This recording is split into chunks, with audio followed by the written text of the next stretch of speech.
Merci encore une fois pour les cantiques que nous venons de suivre. Sans plus tarder, j'aimerais vraiment que nous puissions prier afin de commencer notre prédication. Seigneur Jésus, nous te disons merci, car nous savons que nul ne peut aller au Père si ce n'est passé par toi, Seigneur. C'est toi qui appelles, c'est toi qui sauves, c'est toi qui oins, Seigneur, et c'est toi qui pardonnes le péché, ô Dieu. Nous voulons communier avec toi ce matin, Seigneur, mais nous savons que, avec les faiblesses ainsi que le péché, Seigneur, dans notre chair, cela ne peut jamais être possible, Père. Tu t'es sacrifié à la croix, afin que ton sang puisse nous réconcilier avec Dieu. Père, descends encore ce matin, Seigneur, car nous croyons que ton sang agit encore jusqu'à aujourd'hui, Seigneur. Laisse que, Père, ta miséricorde soit accordée à ton Église, afin que nous puissions, Seigneur, t'oindre, Seigneur, davantage au moyen de notre adoration, puisque tu es plus saint, Seigneur, que nous puissions davantage, ô Dieu, t'aimer de tout notre cœur, parce que nous savons que c'est toi qui pardonnes nos offenses, et c'est toi qui nous as aimés d'un amour pur.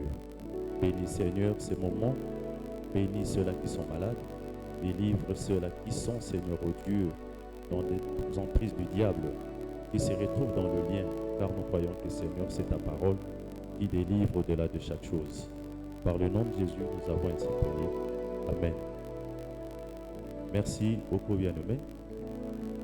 Je bénis le Seigneur qui nous a donné cette opportunité de partager encore la parole de Dieu ce matin avec vous. Et quelques minutes que nous allons passer avec vous en compagnie du Seigneur, nous croyons que ce sont des minutes beaucoup plus précieuses parce que la venue du Seigneur est imminente. Personne ne connaît le lieu, personne ne connaît la date, personne ne connaît à quel moment cela peut se faire. Mais tout ce que Dieu nous a recommandé, c'est d'être prêt.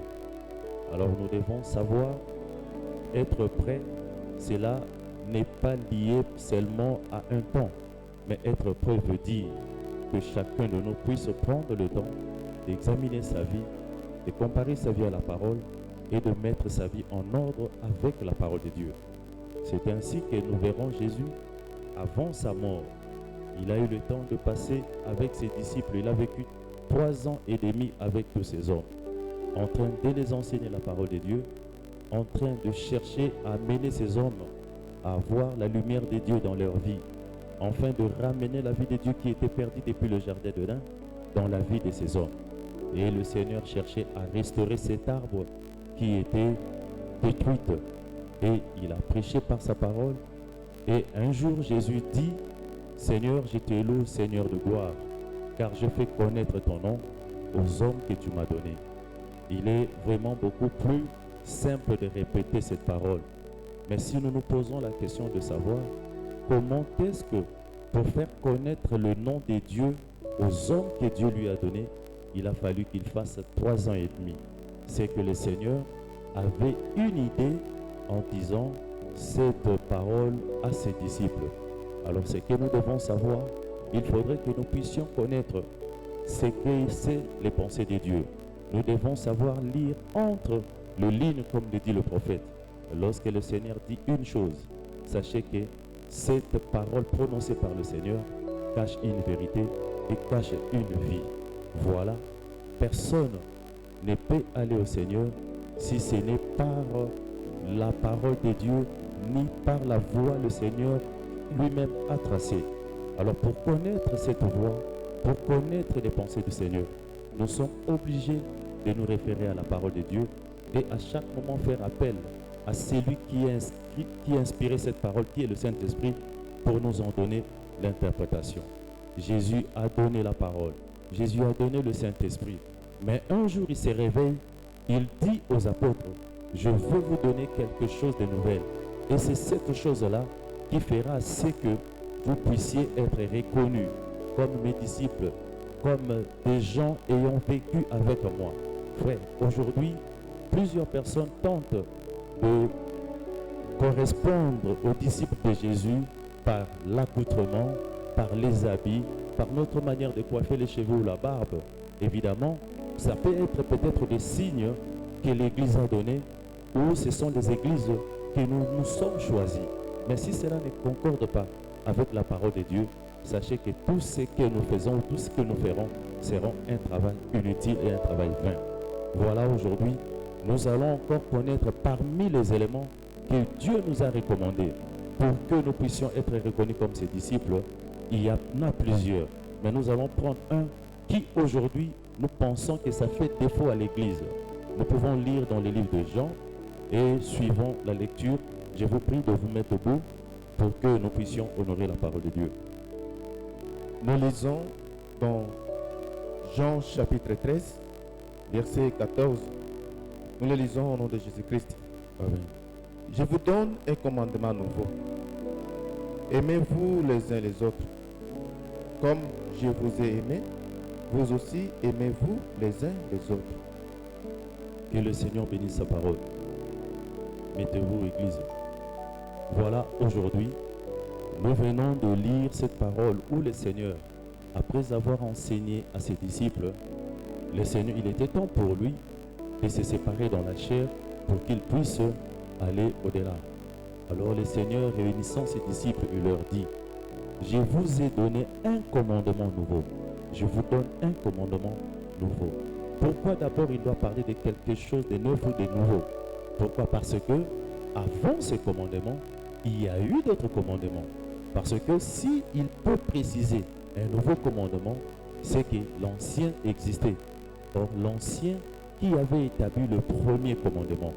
Nous avons vu dans la parole de Dieu que quand Dieu a ordonné à ce que Moïse aille prendre le peuple de Dieu en Égypte pour le faire sortir et arriver au désert, le Seigneur avait établi les 10 commandements.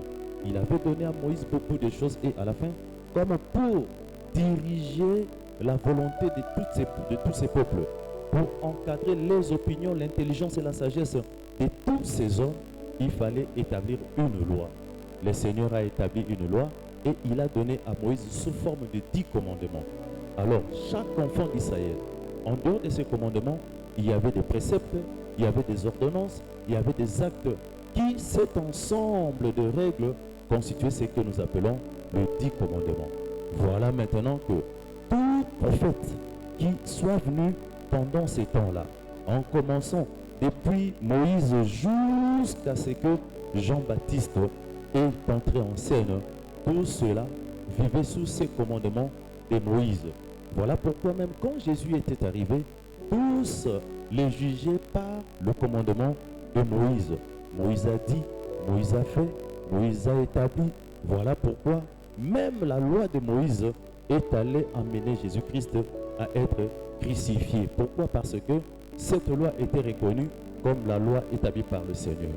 Et Jésus, sachant que c'est lui qui incarnait la perfection, c'est lui qui incarnait la volonté parfaite de Dieu, c'est lui qui était le Dieu vivant manifesté dans la chair humaine, il devrait venir instituer un nouvel ordre sur la terre. Et voilà, il devrait changer, que nous puissions quitter à l'époque les sacerdoces qui étaient dans la famille de Lévitique ou les sacerdoces d'Aaron.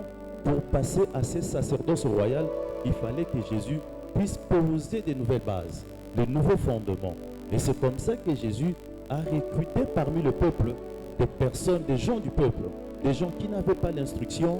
Les autres étaient des pécheurs, les autres travaillaient dans la rue, les autres ne savaient à peine même écrire ou lire et peler les lettres de leur nom, comme le prophète dit. Jean, l'apôtre Pierre, qui n'avait aucune instruction, qui n'avait pas la sagesse, tout ce qu'il savait faire dans sa vie, c'était de pêcher les poissons. Et voilà que Jésus est allé ramasser tous ces genres de personnes pour faire d'eux ses disciples. Bien aimé, la Bible dit, cela ne dépend ni des forces ni de l'intelligence. C'est poussé par le Saint-Esprit. Voilà, il est fort dommage aujourd'hui que nous puissions comprendre Dieu par le moyen intellectuel. Dieu n'est pas compris par le moyen intellectuel. Dieu n'est pas connu par le moyen intellectuel. Nous ne sommes pas contre ceux-là qui font de la théologie pour connaître Dieu. Vous pouvez faire de la théologie pour connaître, vous aurez seulement l'histoire de Dieu. Mais la vie de Dieu en soi, le Saint-Esprit de Dieu, vous ne l'aurez pas parce que cela ne vient pas par une connaissance humaine, mais cela vient par le loi ou principe établi par le Seigneur lui-même. Il est beaucoup plus important que nous puissions faire très attention avec des choses que nous enseignons, que nous emmenons à l'église. La Bible dit, tout don parfait, toute grâce excellente descend d'en haut. C'est-à-dire, comme de même que l'homme peut établir les bases, Mais si nous établissons toutes les bases en dehors de ce que le Seigneur a établi, sachez que nous avons déjà échoué et notre vie spirituelle n'ira jamais de l'avant. Et si ta vie spirituelle n'est pas jamais de l'avant, sachez que tu perds toutes les promesses et tu perds toutes les qualités. C'est comme ça que Jésus venant, il leur a dit, il est bien que vous puissiez marcher en obéissant à la loi de Moïse. Mais je veux résumer ces 10 commandements en 2 lois. Aimez le Seigneur de tout votre cœur et vous devriez, ça c'est la chose d'abord que le Seigneur voulait mettre dans le cœur des gens. Et vous devrez vous aimer de tout votre cœur. Vous devriez vous considérer. Voilà Jésus, il répète la même chose à ses disciples, dit, je vous donne un commandement nouveau. C'est là à dire qu'il avait banni tout ce que Moïse avait dit. Non. Mais il a synthétisé ce que Moïse a dit. Il a fait de ça une seule loi, un seul commandement. Vous devrez vous aimer de tout votre cœur. Et par rapport à cela, si vous vous aimez, et c'est en cela que les gens connaîtront que vous êtes mes disciples. Mais souvent, nous pensons que lorsque nous entrons dans l'église, nous sommes déjà sauvés. Lorsque nous recevons le baptême, nous sommes déjà sauvés. Frère, aujourd'hui, nous décrions beaucoup de mauvaises choses qui se passent à l'église. Pourquoi? Parce que ce commandement ici est bafoué. Ce commandement n'est pas enseigné. Or, c'est la plus grande chose qui témoigne réellement que nous sommes des enfants de Dieu, nous sommes les disciples de Jésus. C'est quoi? C'est l'amour que nous avons en lui. Regardez frère, la Bible dit, car Dieu a tant aimé le monde qu'il a donné son Fils. L'amour peut amener quelqu'un à faire des sacrifices que vous ne pouvez jamais considérer, que vous ne pouvez jamais imaginer ni accepter. Lorsque quelqu'un aime quelque chose, lorsqu'il aime quelqu'un, et ça peut changer. J'ai toujours dit, j'ai une sœur qui m'a toujours dit, il avait son fiancé, et son fiancé, lui, il n'aimait jamais manger le poulet sous prétexte qu'il avait plusieurs raisons. Alors, mais il s'est fait qu'un jour, nous étions à table, j'ai remarqué commencer à manger, il mangeait le poulet. Et je suis arrivé à comprendre que c'est l'amour qu'il avait à l'égard de cette fille qui a emmené cet homme à manger le poulet. Et un jour, j'ai demandé, je voulais savoir comment est-ce que ce monsieur est arrivé à manger le poulet. Et voilà, ma soeur était là en train de rire parce que je lui dis, l'amour change tout, l'amour modifie tout. Si vous avez cet réel amour en vous, vous savez que l'amour dans le cœur de l'homme peut amener l'homme à faire n'importe quoi, à supporter ce qu'on ne peut pas supporter. Dieu dit que Dieu a tant aimé le monde. Voilà, pour manifester cet amour, Dieu s'est sacrifié. Il a pris son Fils unique, il a donné afin que l'Église puisse être sauvée. Dieu n'a pas d'abord envoyé le don de guérison. Dieu n'a pas d'abord envoyé le don de prophétie. Dieu n'a pas d'abord envoyé le don du discernement. Mais Dieu a commencé par, en aimant les mondes, en aimant les humains, Dieu a vu que la chose qu'il fallait pour que ces humains puissent vivre, c'est l'amour. Pourquoi Dieu n'a pas commencé par les prophéties? Pourquoi Dieu n'a pas commencé par le don? Parce que le don ne sauve pas. Seul le don ne sauve pas. Pourquoi? Parce que Dieu sait que et le don et toutes ces choses prendront fin quelque part. Je pense que nous pouvons lire dans le livre de 1 Corinthiens 13. Nous lisons 1 Corinthiens chapitre 13, verset 13. Maintenant donc, ces 3 choses demeurent. La foi, l'espérance, la charité. Mais la plus grande de ces choses, c'est la charité. Voilà. La plus grande de ces choses, la foi demeure. Toutes ces choses, parce que la Bible dit, sans la foi, il est impossible d'être agréable à Dieu. Mais Jésus vient encore de dire, par la bouche de Saint Paul, il dit que toutes ces choses, si vous remontez un peu, vous verrez que la Bible dit, combien je parlerai en langue, même si je prophétise, même si je fais quoi que ce soit, si je n'ai pas l'amour, je suis comme un cymbale qui retentit. Et l'apôtre Paul est allé encore plus loin. Il a énuméré tout type de dons. Il a dit, tel don, tel don, tel don. Il dit, toutes ces choses cesseront, prendront fin. Mais seulement l'amour, cela ne prendra jamais fin. Cela ne peut jamais être anéanti, ni par ce monde, ni par le monde à venir. Toutes ces choses ne seront jamais anéanties. Pourquoi? Parce que, l'amour, c'est Dieu en personne. La Bible dit, Dieu est amour. Alors, si Dieu peut être détruit, c'est que même l'amour aussi peut réellement être détruit. Mais si Dieu ne sera jamais détruit, vous devrez savoir que l'amour ne sera jamais détruit. Alors, il est beaucoup plus important pour chaque enfant de Dieu. Aujourd'hui, nous gênons, nous prions pour que le Seigneur puisse nous donner des dons, de prophétie, les dons de vision, tout ça. Mais il est rare d'entendre, de voir quelqu'un dire que je gêne et je prie pour que le Seigneur puisse me donner de l'amour dans mon cœur. Frère, nous devons faire très attention. Nous sommes en train de chercher des choses qui peuvent nous accompagner dans la vie spirituelle, des choses qui peuvent nous accompagner dans la vie de chaque jour, mais ces choses-là sont périssables et qui resteront ici. Il n'y a qu'une seule chose qui vivra avec nous sur la terre et au-delà de ce terre, c'est l'amour, parce que l'amour, c'est l'image et l'identité réelle même de Dieu. Voilà pourquoi nous devons faire très attention. Et c'est la chose qui doit nécessairement faire l'objet de prédications, des enseignements, des exhortations dans la vie de tous les jours pour que les enfants de Dieu puissent en être édifiés, frères. Vous savez aujourd'hui pourquoi l'Église perd sa puissance, pourquoi l'Église perd sa force. Nous avons la même parole prêchée par les apôtres. Nous prétendons avoir le même Saint-Esprit qu'avaient les apôtres. Mais comment est-ce que nous n'arrivons pas à reproduire les mêmes choses que les apôtres avaient produites avec la même parole que nous avons? Pourquoi? Parce que nous manquons la chose essentielle. Nous avons désorienté notre foi. Nous avons désorienté le mystère de Dieu. La chose, la première que Dieu doit donner à quelqu'un, c'est l'amour. Avant que plusieurs autres dons ne souffrent, avant que plusieurs autres dons ne s'ouvrent, et ça commence à opérer.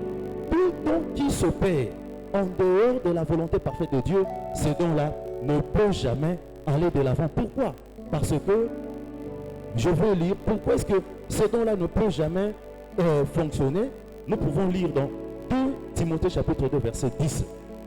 Nous allons quand même lire, j'aimerais plutôt vous donner des écritures pour que vous puissiez lire et vous inspirer de ça, que nous puissions comprendre la volonté de Dieu par rapport à toutes ces choses. Pourquoi est-ce que tous ces dons souffrent? Pourquoi est-ce que les visions, à part le don de prédication ou le don de chanter, qui sont exercés quotidiennement, mais les autres dons ne fonctionnent pas? L'Église est devenue faible. Pourquoi? C'est 2 Thessaloniciens, je crois. 2 Thessaloniciens 2, verset 10. 2 Thessaloniciens, chapitre 2, verset 10. Et avec toutes les séductions de l'iniquité, pour ceux qui périssent, c'est parce qu'ils n'ont pas reçu l'amour de la vérité pour être sauvés. Ah, est-ce que tu peux répéter cette écriture? Et avec toutes les séductions de l'iniquité, pour ceux qui périssent, parce qu'ils n'ont pas reçu l'amour de la vérité pour être sauvés. Pourquoi est-ce que les Thessaloniciens étaient en train de se perdre? Pourquoi est-ce qu'ils étaient en train de périr? Parce que seulement ces gens-là n'avaient jamais reçu l'amour de la vérité. Lorsque nous ne recevons pas l'amour de la vérité, qui est la parole de Dieu en nous, sachez que peu importe le don, vous savez, quand l'individu se convertit, en réalité, la chose qui amène l'individu à chercher la conversion, c'est le peu d'amour qu'il a d'abord dans le cœur lorsqu'on lui prêche l'évangile. Et quand cet individu se convertit, deuxième chose que Dieu fait, c'est quoi? Le Seigneur lui ajoute le don. Quand le Seigneur lui donne le don, tu ne mérites pas parce que tu n'as pas cette capacité d'avoir Dieu en toi. Mais le Seigneur te fait une faveur en venant lui s'installer dans ton cœur et il te donne un don. Mais voici maintenant la chose qui fera, c'est que ces dons-là puissent être perfectionnés. C'est lorsque tu commences maintenant à écouter la parole et que tu commences à comprendre l'amour de Dieu, et cet amour-là transforme ton cœur. Tu quittes le stade de l'amour du monde et tu entres dans l'amour de Dieu. C'est en ce moment que les grandes choses commencent, et c'est en ce moment-là que le super supra peut commencer. Ça veut dire tu quittes l'homme naturel pour devenir l'homme spirituel qui peut juger tout mais qui ne peut jamais être jugé par lui-même. Mais regarde, plusieurs fois quand nous recevons cet amour de Dieu, lorsque nous travaillons, même si on t'insulte, même si on te combat, même si on veut te rabaisser, lorsque tu viens de convertir, tu trouves carrément toutes ces choses normales. C'est doit arriver parce que j'ai changé de camp. Mais au fur et à mesure que nous évoluons, lorsque nous commençons à regarder l'entourage de notre entourage, lorsque nous commençons par cesser de grandir, d'écouter la parole, de méditer la parole, de chercher à mettre la parole de Dieu en pratique, qu'est-ce qui se produit maintenant?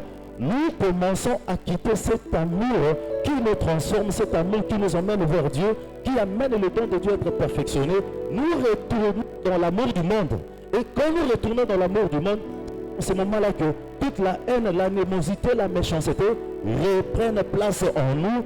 Et combien même que nous sommes à l'église, combien même que nous sommes des chrétiens ou des croyants de l'église, nous pouvons réagir charnellement, physiquement, peu importe les problèmes qui peuvent arriver, nous sommes prêts à rebondir avec feu et flamme pour que les hommes sachent que nous existons et nous avons cette capacité de nous défendre. Mais tandis que celui qui a reçu l'amour de Dieu, celui qui continue à persévérer dans l'amour de Dieu, lorsque les combats viennent, il a un comportement qu'il peut afficher parce que le Seigneur gardera son cœur face à tous ces dangers. Et les chrétiens de Thessalonique, ils avaient à un certain moment marché dans l'amour parfait de Dieu. Ils aimaient le Seigneur. Ils témoignaient, Paul a témoigné même de comportement de fidèles de Thessalonique. Il leur a dit, nous avons appris de quelle manière vous marchez.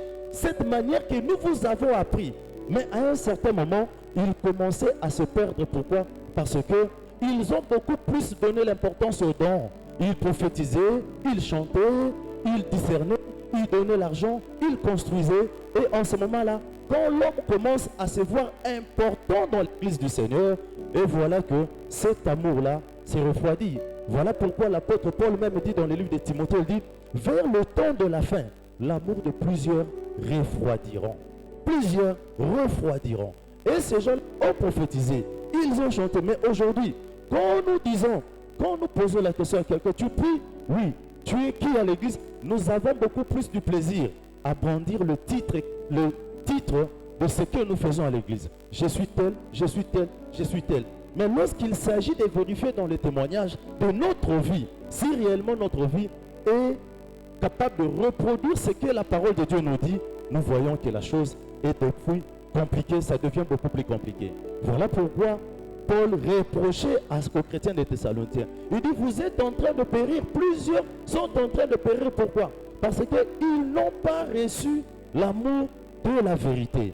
Oui, frère, mais ils sont dans l'église, ils sont baptisés, ils ont reçu le Saint-Esprit, ils manifestent le don, mais leur comportement parmi leurs frères, parmi leurs sœurs, parmi la famille, dans le milieu où ils ont un comportement très hostile. C'est ce que nous vivons tous les jours. Nous sommes chrétiens, mais nous sommes les premiers à choper plusieurs personnes. L'apôtre Paul le dit, vous êtes en train de périr parce que plusieurs n'ont pas reçu l'amour de la vérité.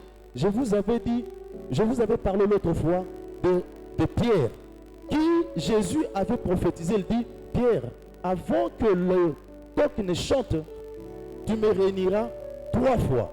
Pierre dit, Seigneur, même pareille chose arrive, je ne le ferai jamais. Jésus le regarde et quand est arrivé le moment, Pierre a renié Jésus pour la première fois. Il a renié pour la deuxième fois. Il a renié pour la troisième fois. Et Pierre s'est souvenu de cette parole prononcée par Jésus, qu'il me reniera 3 fois de suite. Alors il a eu peur, il est allé se cacher. Combien même que quand on a mené Jésus pour aller le tuer, Pierre suivait toujours de loin pour voir qu'est-ce qu'il allait arriver à son maître. Pourquoi est-ce que Pierre a pu renier Jésus? Nous avons interprété la chose de plusieurs manières. Parce que pendant ces temps-là, Pierre n'avait pas encore reçu l'amour de la vérité.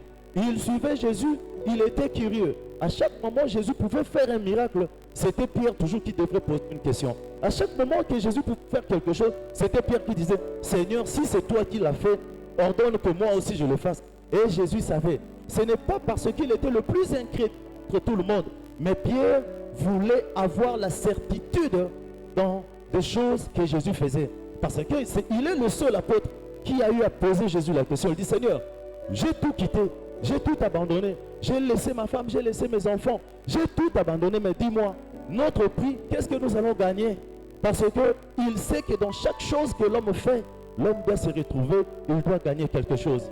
Et Jésus lui dit, rassure-toi, celui qui a tout abandonné pour suivre le Seigneur ne perdra rien.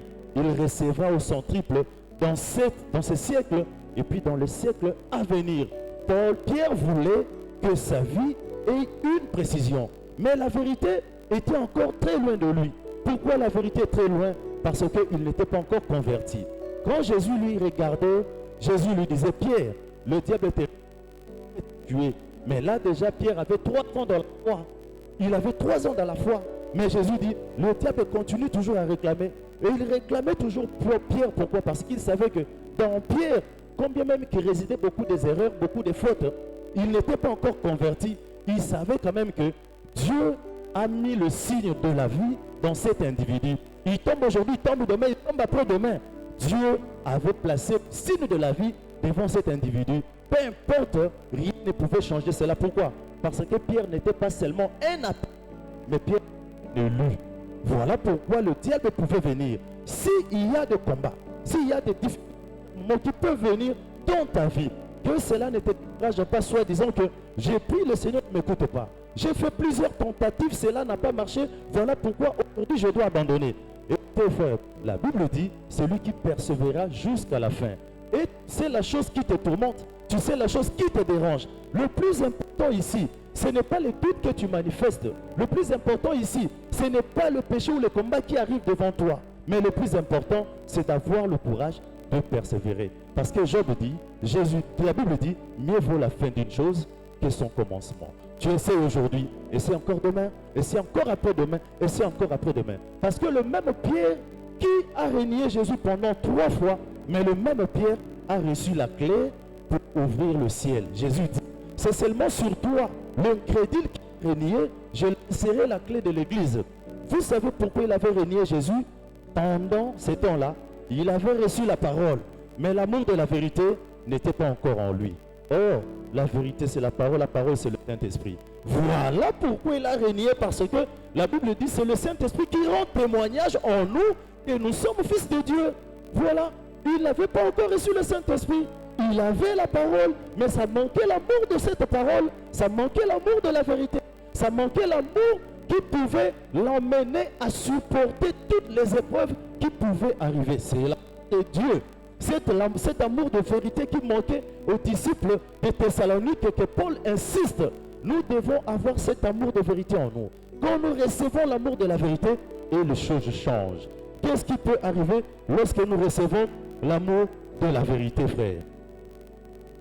Nous pouvons lire, je crois, dans 1 Timothée chapitre 1 verset 5. 1 Timothée chapitre 1 verset 5. Oui. Le but du commandement, c'est une charité venant d'un cœur pur, d'une bonne conscience et d'une foi sincère. Voilà. Le but de ce commandement de vous aimer les uns les autres, c'est cet amour pur. Cet amour pur qui manque aujourd'hui dans plusieurs enfants de Dieu. Il n'y a rien de plus pur que le Saint-Esprit. Il n'y a rien de plus pur qu'une parole prononcée par le Saint-Esprit. C'est ce que la Bible dit. Si Pierre n'avait pas cela, c'est parce que le feu n'était pas venu comme le Saint-Esprit n'était pas dans son cœur. Et l'homme aussi longtemps. Écoutez, Jésus dit, un jeune homme vient voir Jésus. Il est venu, il avait beaucoup de moyens. Il se présente devant Jésus, il dit, Seigneur, que dois-je faire pour hériter le royaume des cieux? Jésus lui dit, tu dois obéir à ton père et à ta mère. Il dit ça, j'obéis, je le fais toute ma vie. Jésus lui répète encore, il dit, mais voilà, va, tu dois aimer Dieu de tout ton cœur. Il dit, mais ça, je l'ai fait toute ma vie. Jésus le regarde et il dit, va, vends et viens sur moi. Le garçon là, il a eu le malheur de sa vie. Il dit, mais comment ça que je vende tout ce que j'ai et que je suive cet homme qui n'a rien, il dort dehors, mais qu'est-ce qu'il va encore me donner? L'amour de la vérité, frères et sœurs, c'est une autre chose. Lorsque vous rencontrez réellement le véritable Saint-Esprit en vous, frères, tout devient banal. Et l'argent, et les habits, et les critiques, et les moqueries des gens, tout devient banal. Et le Seigneur va vous aider à aller davantage de l'avant. C'est ce que la Bible dit dans le livre de Corinthiens, parce qu'ils n'ont pas reçu cette vie de vérité en eux, frères. La parole de Dieu, c'est une bonne chose. Mais lorsque cette parole est suivie par la chair, il n'y a pas quelque chose de plus grand que la chair qui peut te guider à suivre cette parole. Sachez que tu vas t'arrêter quelque part. Tu vas tourner le dos, tu vas renier et tu partiras.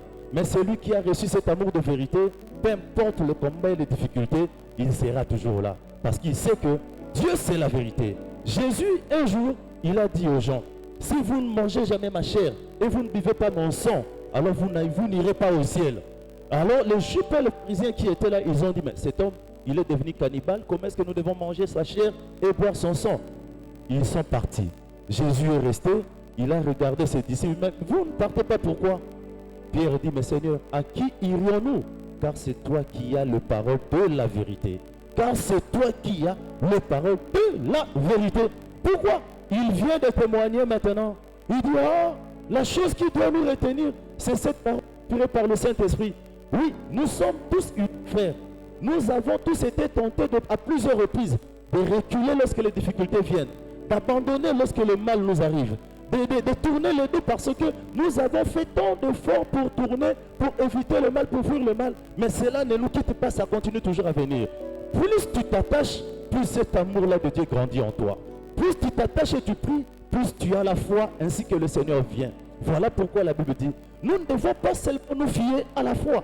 Parce que et la foi, et les dons de parler en langue, et les prophéties, toutes ces choses cesseront, finiront. Mais la chose qui ne peut jamais finir, c'est l'amour. C'est l'amour, frère. Mais écoutez, j'aimerais que vous puissiez comprendre une chose. Ici, je ne parle pas de l'amour que nous manifestons nous tous ici. Non. L'amour que tu as envers ta soeur, l'amour que tu as envers ton ami, l'amour que tu as envers tes parents, ce n'est pas de cet amour-là que je parle, frère. Aussi longtemps, j'ai comme l'impression que plusieurs personnes, quand nous nous convertissons, nous laissons beaucoup plus cet amour-là grandir. L'amour filéo entre frères et sœurs, entre fils et pères, entre mère et fille, l'amour de chaque jour. Mais sachez que c'est ce que la Bible appelle l'amour du monde. Ils n'ont jamais su l'amour de la vérité, mais ils reçoivent l'amour du monde. Aujourd'hui, dans les églises, c'est plus l'amour du monde qui est prêché. Dieu va te bénir, tu seras grand, tu vas être élevé, tu seras béni. Voilà. On nous oriente tous vers le matériel.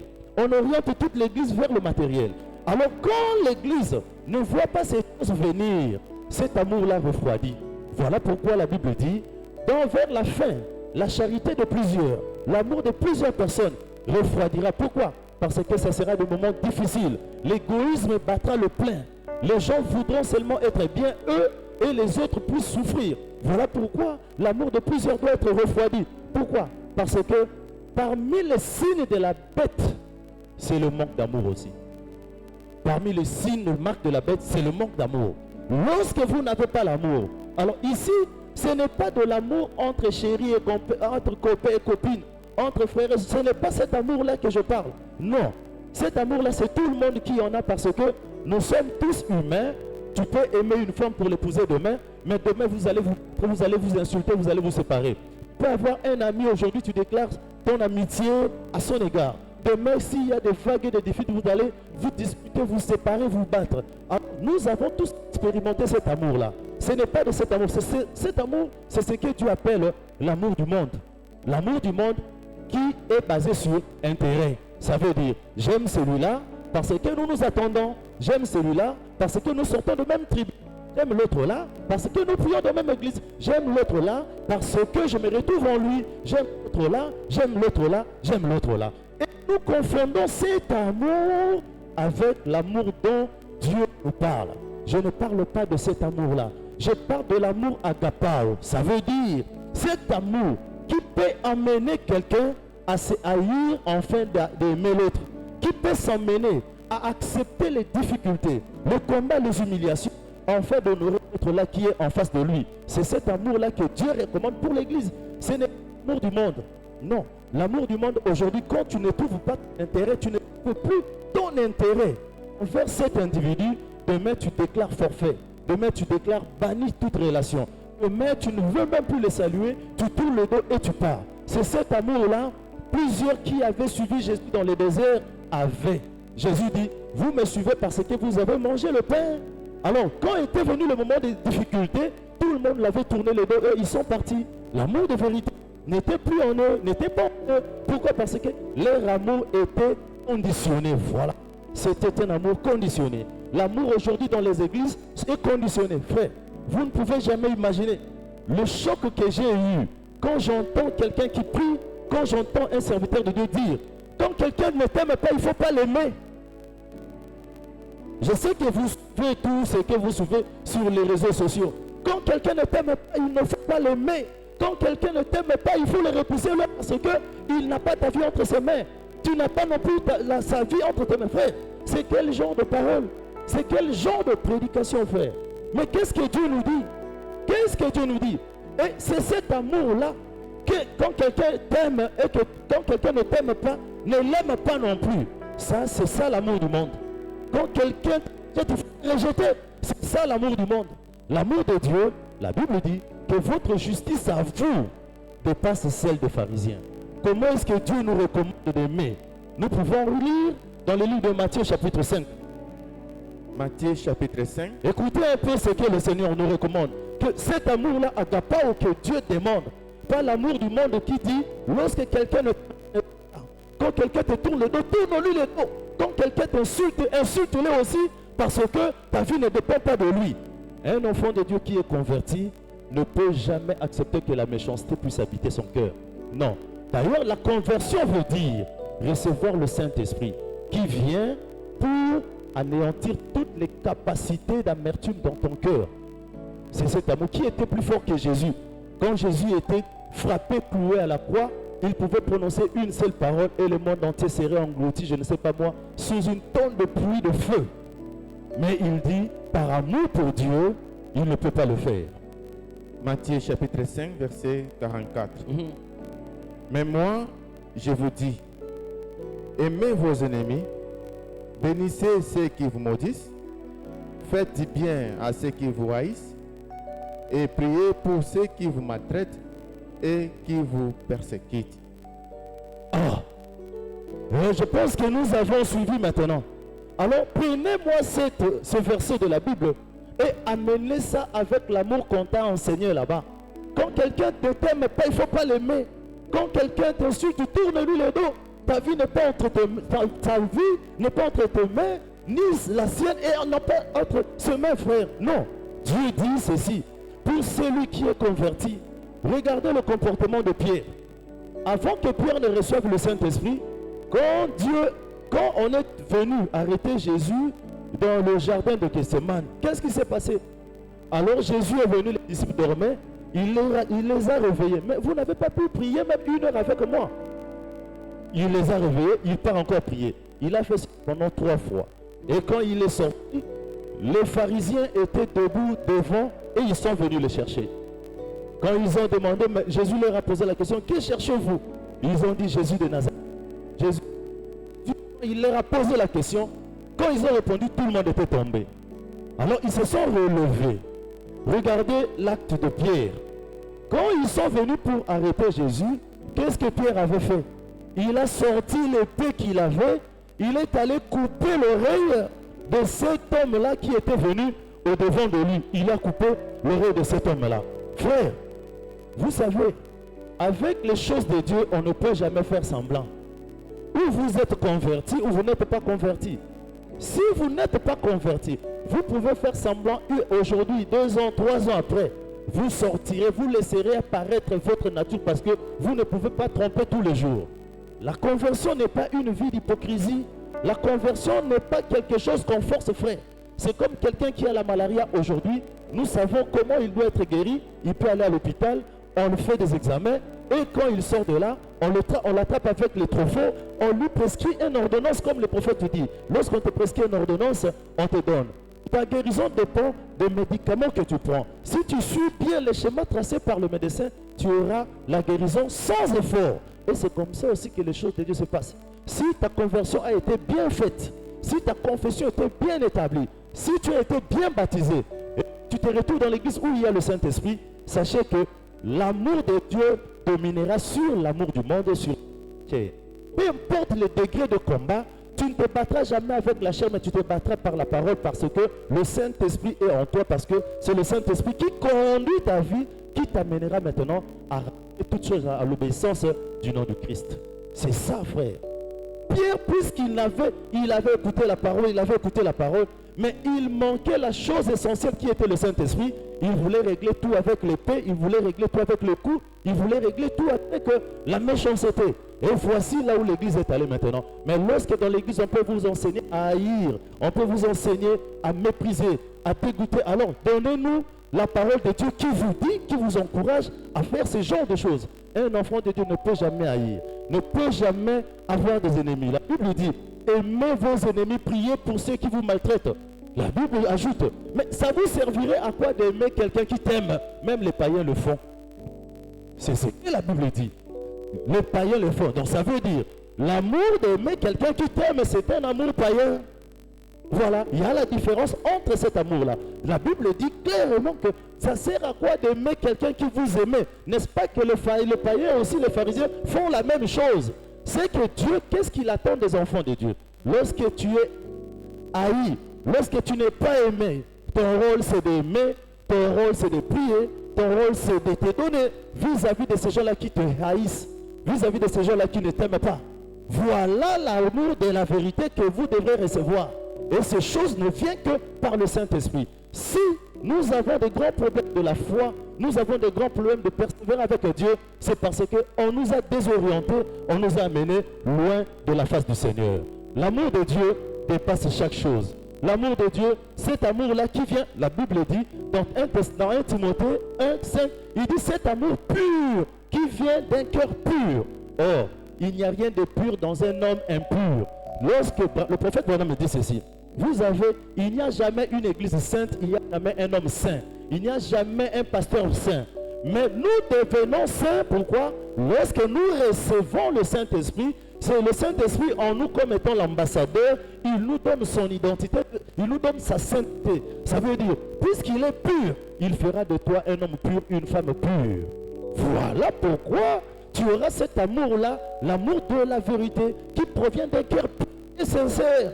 Voilà, l'amour du monde, c'est un amour rempli de haine, de méchanceté, de l'esprit de vengeance, de l'égoïsme. Lorsque l'homme se débarrasse de son égocentrisme, c'est en ce moment-là, l'homme cesse maintenant d'être un homme charnel, il devient un pur enfant de Dieu, une pure sémence de Dieu, une sémence vraie et véritable.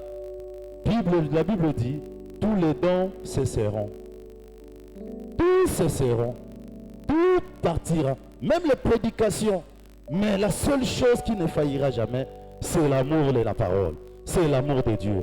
Il faudrait que cet amour puisse être ancré en chacun de nous.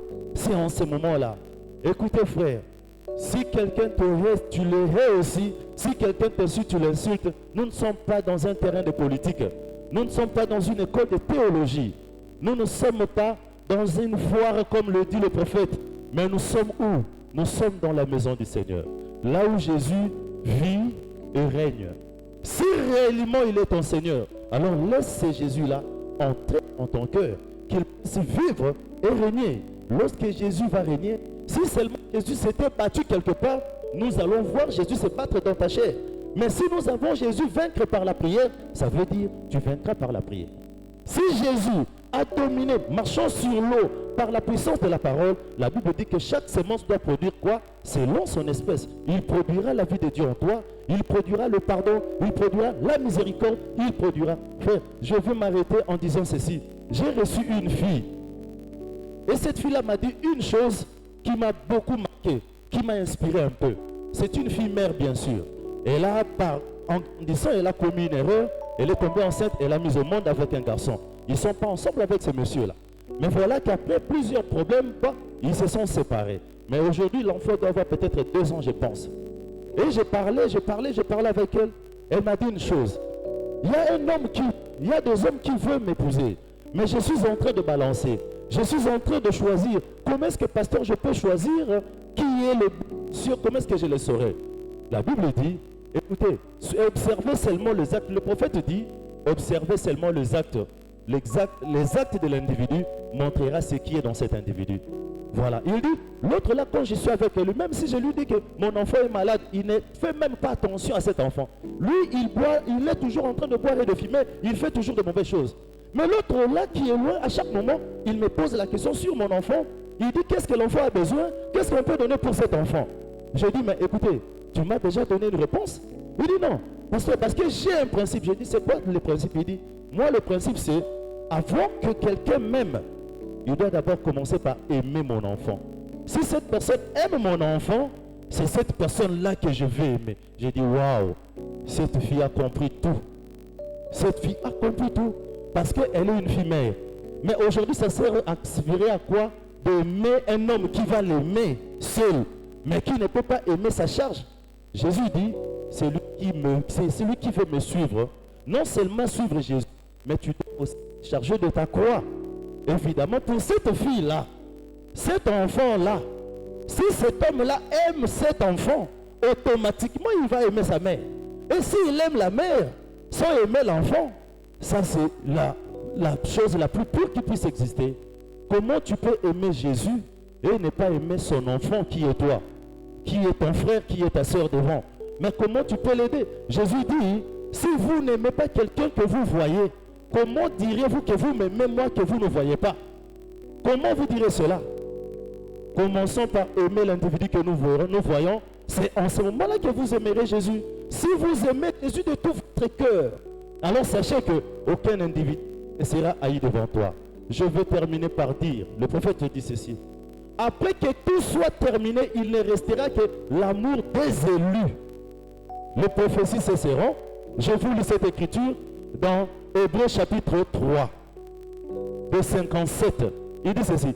À peu près, la seule religion et le seul salut que nous ayons et le seul amour se trouve parmi les gens qui sont réellement saints. Vous savez, la Bible a dit que cela arriverait. L'Assemblée dit Amen. Oui, vous, les lecteurs de la Bible, je vous ai entendu crier Amen. Et le prédicateur, là-bas au fond, ça, c'est vrai. L'amour serait, pour ainsi dire, absent dans les derniers jours. Le seul amour qui resterait serait celui qui existe entre les élus du peuple de Dieu. Le père serait contre la mère contre le père, les enfants contre les parents et différentes personnes les unes contre les autres. Et le seul amour qui resterait serait juste celui des élus, juste celui de ceux qui ont été élus. Le mot élu là vient du terme qui a été élu, le peuple qui a été élu par Dieu. Voilà ce que le prophète dit. Tous va s'arrêter. C'est l'amour qui va nous emmener au ciel. Il ne restera que l'amour pour les élus. Même les appelés seront séduits. Même tout le monde qui crie aujourd'hui, ils peuvent tous être séduits. Mais c'est difficile pour qu'un élu soit séduit. Il restera seulement que l'amour des élus. C'est cet amour qui nous amènera au ciel. Le don que nous utilisons, c'est pour rassembler les aiglons, afin qu'ils viennent là où il y a le corps. Mais lorsque nous nous retrouvons tout autour du corps, lorsque l'enlèvement viendra, personne ne montera avec son don de prophétie au ciel. Personne ne montera avec son don de chant au ciel. Personne ne montera avec son don de discernement. Parce que tout sera obligé de retourner vers le donateur parfait. Alors nous serons tous sauvés par les actes que nous avions commis au travers de l'amour de Christ qu'il nous a transmis. Frères, aimez ceux-là qui ne vous aiment pas. Priez pour ceux-là qui vous maltraitent. La Bible dit, quand ton ennemi a faim, donnez-lui à manger. Surtout dans cette période de confinement. Le confinement devient un moyen d'excuse pour tout le monde. On ne peut plus partager parce que c'est le confinement. On ne peut plus donner parce que c'est le confinement. On ne peut plus prier parce que c'est le confinement. On ne peut plus louer parce que c'est le confinement. Ah, ça, ce sont les appelés. Mais un élu, même quand Israël était en Égypte, quand tout le monde abandonnait, le père de Samson, le père de Moïse et sa maman continuaient à garder la promesse. Ils priaient. Ils savaient que nous sommes dans un temps où le Seigneur vient faire la différence entre les appelés et les élus. Il est question ici de laisser croître dans ton cœur cet amour-là qui aime ton ennemi. Cet amour qui te pousse d'aller vers des personnes qui te maltraitent. Cet amour qui emmènera Jésus-Christ à se faire dévoiler en toi. Et les gens diront, Mais on lui a fait autant de mal. Mais pourquoi il est en train de parler à cet individu-là? Pourquoi il prie pour eux? Pourquoi il continue à les fréquenter? Pourquoi il continue à les toucher? Pourquoi il continue? C'est quelque chose d'insensé, frère. C'est comme ça que l'apôtre Paul le dit. Je n'ai point honte de l'évangile, car c'est une puissance qui sauve, qui croit. Wow, c'est merveilleux. Que le Seigneur vous bénisse pour le reste. Je veux prier pour que le Seigneur puisse remplir notre cœur d'amour, pour qu'il nous montre le vrai chemin, pour que le Seigneur grandisse l'amour de Jésus et non l'amour du monde. Nous ne puissions jamais aimer parce que quelqu'un nous respecte. Nous ne puissions jamais aimer parce que quelqu'un nous a honorés. Que nous ne puissions jamais aimer parce que quelqu'un nous donne. Nous ne puissions jamais aimer ni mettre sur des statuts des personnes qui nous font du bien. Non, des personnes qui nous maltraitent. C'est ça l'amour. C'est ça la séparation. Le prophète a dit, Seigneur, si tu avais réussi à séparer la mer Rouge pour que les enfants d'Israël puissent passer, tu peux me séparer aussi avec le mal. Tu peux me séparer aussi avec l'amour du monde, afin que je sois meilleur comme toi tu le veux. Seigneur, je te prie, même moi, Seigneur, je ne me vois pas dans ça, Seigneur. Laisse que la parole prêchée ce matin, Seigneur, oh Dieu, puisse habiter, Seigneur, notre cœur, Père, afin que nous laissons croître cet amour de ta parole par le Saint-Esprit, que cela nous sépare, Seigneur, de cet amour du monde, qui n'est qu'hypocrisie, Seigneur, qui nous amène à aimer le meilleur, à aimer ceux qui nous considèrent, à aimer ceux qui nous font du bien. Or, toi, tu dis, Seigneur, nous devons faire du bien à ceux-là qui ne peuvent jamais nous le remettre de main. Seigneur, aide ton Église à suivre la voie de la parole. Nous savons que c'est difficile, mais avec l'aide du Saint-Esprit, Seigneur, au Père, je sais que c'est possible, Père. Voilà comment le diable est en train de lier le cœur, Père, en retenant le mal dans notre cœur, afin que nous puissions nous venger demain dans la clandestinité, Seigneur, au Père. Seigneur, s'il y a quelqu'un qui est troublé, je chasse ces démons de la haine, de la méchanceté, de l'hypocrisie. Cet amour du monde puisse quitter maintenant. Père, par le Saint-Esprit maintenant, établis ton amour, ainsi que tes faveurs dans les cœurs de tes enfants. Bénis chacun, Seigneur. S'il y a quelqu'un qui est souffrant, oh Dieu, qu'il trouve ici la guérison et la solution à son problème, par le nom du Seigneur Jésus, nous avons ainsi prié. Amen. Merci. Que Dieu vous bénisse. Ton amour me contraint, je m'approche de toi. J'avais entendu parler de toi, maintenant je t'ai vu. Tu m'as visité, tu m'as fait goûter le bonheur de te connaître. Depuis ce jour-là, ce n'est plus une histoire. Vraiment, Jésus est bon, Jésus est bon.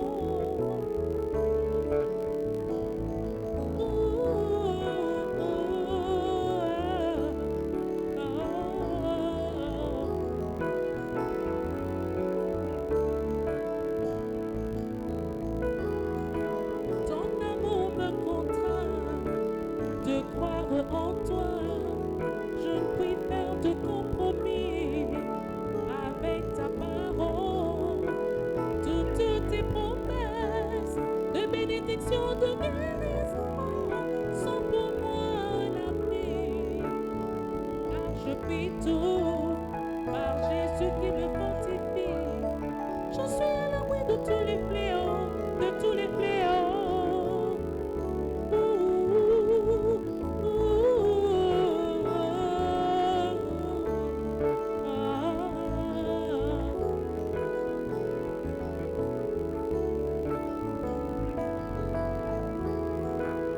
Ton amour me contraint, j'ai reçu ton messager et j'ai cru ton message.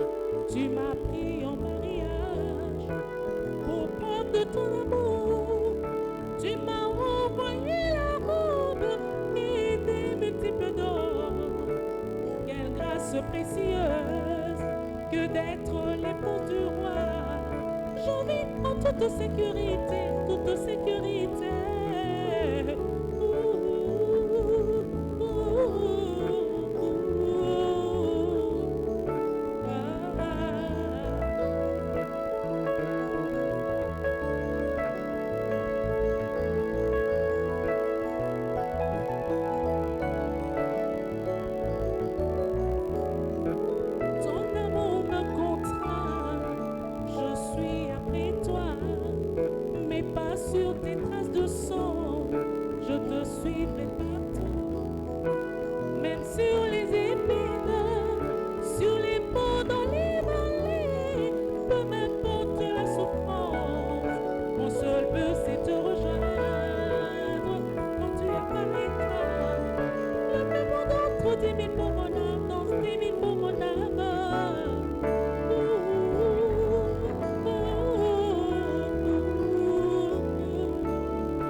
promis avec ta parole. Toutes tes promesses de bénédiction, de guérison sont pour moi l'acquis. Car je prie tout par Jésus qui me fortifie. Je suis à l'abri de tous les fléaux, de tous les fléaux.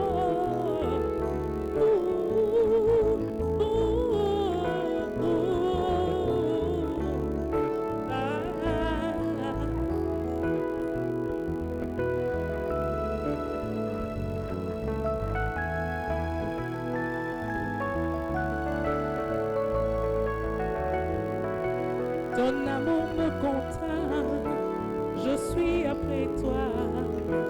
Ton amour me contraint, je viens après toi. Tu es parti le premier, je suis après toi. Où tu es, je serai. Oh, où tu es, je serai. Ton amour me contraint de croire en toi. Ton amour me contraint, j'en ai perdu ma foi. Ton amour me contraint, je viens après toi. Où tu es, je serai. Oh, où tu es, je serai. Ton amour me contraint, je viens après toi. Tu es parti le premier, je suis après toi. Où tu es, je serai. Oh, où tu es, je serai. Ton amour me contraint, je viens après toi. Ton amour me contraint, je suis après toi.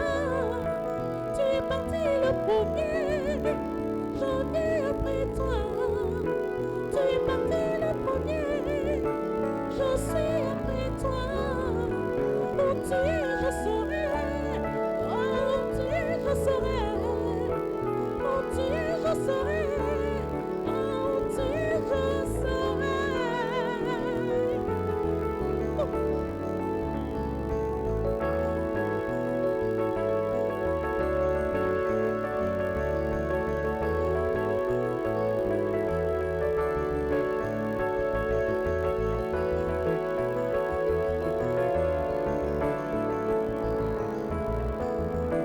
Ton amour me contraint, je suis après toi. Ton amour me contraint, je viens après toi. Ton amour me contraint, je suis après toi. Tu es parti le premier,